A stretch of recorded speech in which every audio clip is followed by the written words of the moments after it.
안녕하세요. 마디상병원 관절센터 백석호 원장입니다. 오늘은 전방 십자인대 재건술을 할 때 어떤 인대를 사용하는지 함께 알아볼 텐데요. 전방 십자인대 재건술 자체는 이전 시간에 이야기했던 것처럼 단순히 봉합하는 게 아니라 나의 인대, 어디서 인대를 떼와서 새로 만들어주는 수술을 해야 됩니다. 이때 사용하는 인대는 내 걸 떼오는 경우는 자가건을 이용한 재건술이라고 하고요. 남의 것을 떼어와서 인대를 만들어줄 때는 타가건, 동전건을 이용한 재건술이라고 이야기를 합니다. 자가건은 영어로 오토그라프트라고도 이야기를 하는데요. 일반적으로 전방 십자인대 재건술을 할 때에는 세 부위에서 가장 많이 채취를 해서 사용하고 있습니다. 첫 번째 부위는 우리 허벅지, 대퇴 사두건을 이용하는 방법이 있고요. 두 번째 부위는 슬개골의 아래쪽에 위치한 슬개건을 이용하는 방법이 있고, 마지막으로 가장 많이 이용하는 방법 중 하나는 햄스트링, 방건양건, 박건을 이용해서 만드는 방법이 있습니다. 자가건을 사용하지 않을 때에는 다른 사람의 인대를 가져와서 사용을 하게 되는데요. 이때는 동정건이라고도 표현을 하고 타가건이라고도 표현을 합니다. 동종이식이라는 단어를 살펴보면요. 한 개체의 조직을 같은 종에서 다른 개체로 옮기는 걸 의미를 하는데요. 이 동정건을 사용할 때는 기증된 사체에서 특정 부위를 채취하여서 화학적 처리를 거친 다음에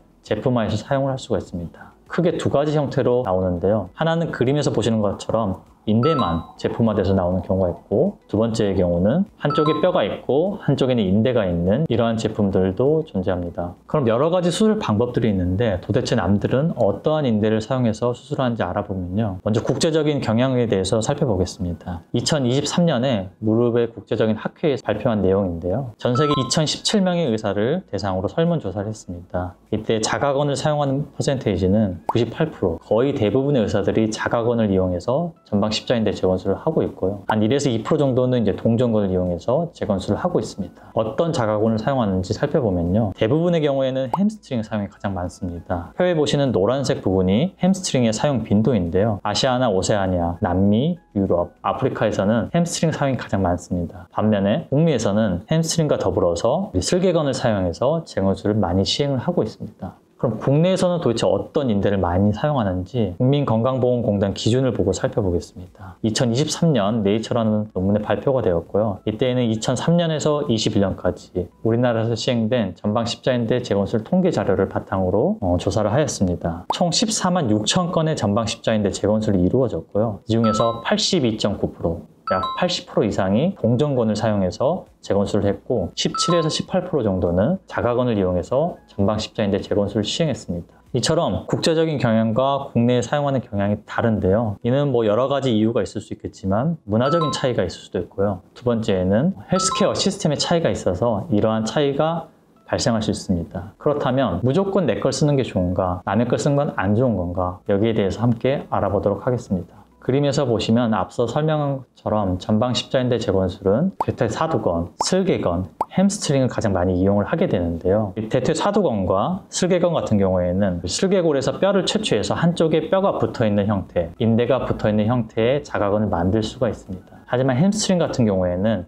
그냥 길다란 인대를 채취해야 되기 때문에 보통은 하나의 길다란 인대가 아니라 그림에서 보시는 것처럼 여러 가닥으로 접어서 사용을 하게 됩니다. 이 자가건을 사용할 때의 장점은요. 우선 내 거를 사용하는 거다 보니까 염증 반응이 적고요. 다른 사람의 질병의 전파 위험성이 적습니다. 하지만 치명적인 단점이 하나 있는데요. 채취한 부위, 공여 부위에 문제가 발생할 수 있다는 점입니다. 자가건에 따라서 어떠한 장단점이 있는지 조금 더 자세히 알아보면요. 먼저 첫 번째, 슬개건을 뗀 경우를 알아보도록 하겠습니다. 슬개건 같은 경우에는 양쪽에 뼈가 달린 형태로 채취를 할 수가 있는데요. 이때에는 양쪽에 뼈가 달려있기 때문에 보다 빠른 회복이 가능합니다. 그래서 조기 재활을 할 수 있다는 가장 큰 장점이 있습니다. 반면에 우리 무릎의 앞쪽 같은 경우는 다리를 펴주는 신전력이 아주 중요한 역할을 하는데요. 앞쪽에 슬개건을 채취한 경우에는 이러한 신전력이 저하될 수 있다는 치명적인 단점이 있습니다. 또한 뼈를 떼다 보니까 다른 부위보다 통증이 조금 더 심할 수가 있고, 잘못 채취하게 된 경우에는 슬개골에 골절이 발생할 수 있습니다.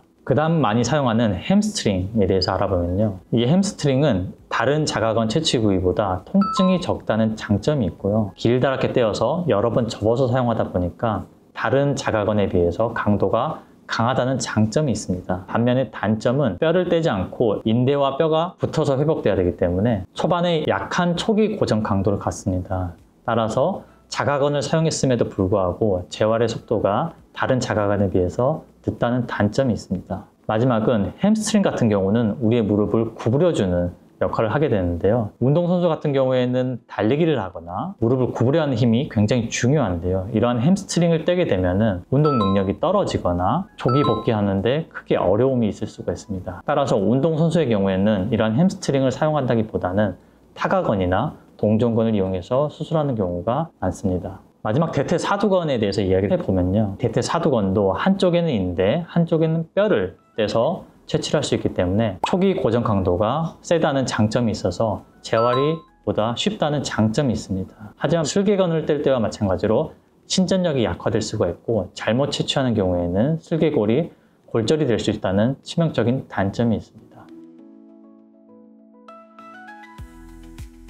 그렇다면 동전건, 타가건에는 어떠한 장점이 있을까요? 가장 많이 사용하는 동전건 같은 경우에는 아킬레스건이나 전후 경골건 등을 가장 많이 사용합니다. 가장 큰 장점은 채취 부위가 없다 보니까 공여 부위의 이완이 없다. 그리고 수술 시간이 짧다는 장점이 있습니다. 자가건과 비교해서 장단점을 조금 분류해 보면요. 이식건의 강도 같은 경우에는 최근에 연구 결과에 따르면 자가건이나 동전건에는 거의 차이가 없다고 알려져 있습니다. 환자분들이 오해하시는 게 자가건은 무조건 튼튼하고 동전건은 무조건 약하다. 잘못된 오해일 수 있습니다. 감염 확률 같은 경우는 동전건에서 더 높을 수가 있고요. 다른 사람 것을 받다 보니까 지연성 면역 반응이 일어날 수가 있습니다. 인대가 회복되는 과정은 자기인대화 과정이라고 하는데요. 이러한 자기인대화 과정이 잘 이루어져야지 성공적인 재건술이 이루어질 수가 있는데 자가건을 사용한 경우에서 자기인대화 과정이 훨씬 더 잘 일어난다고 할 수가 있겠습니다. 수술 비용 같은 경우에는 제품화된 거를 수입해 오기 때문에 동전건에서 비싸다는 단점이 있을 수가 있고요. 수술 시간 같은 경우에는 자가건을 채취하는데 시간이 들기 때문에 자가건에서 15분 정도 더 오래 걸릴 수가 있습니다. 공여부 이완 문제 같은 경우에는 채취한 자가건에서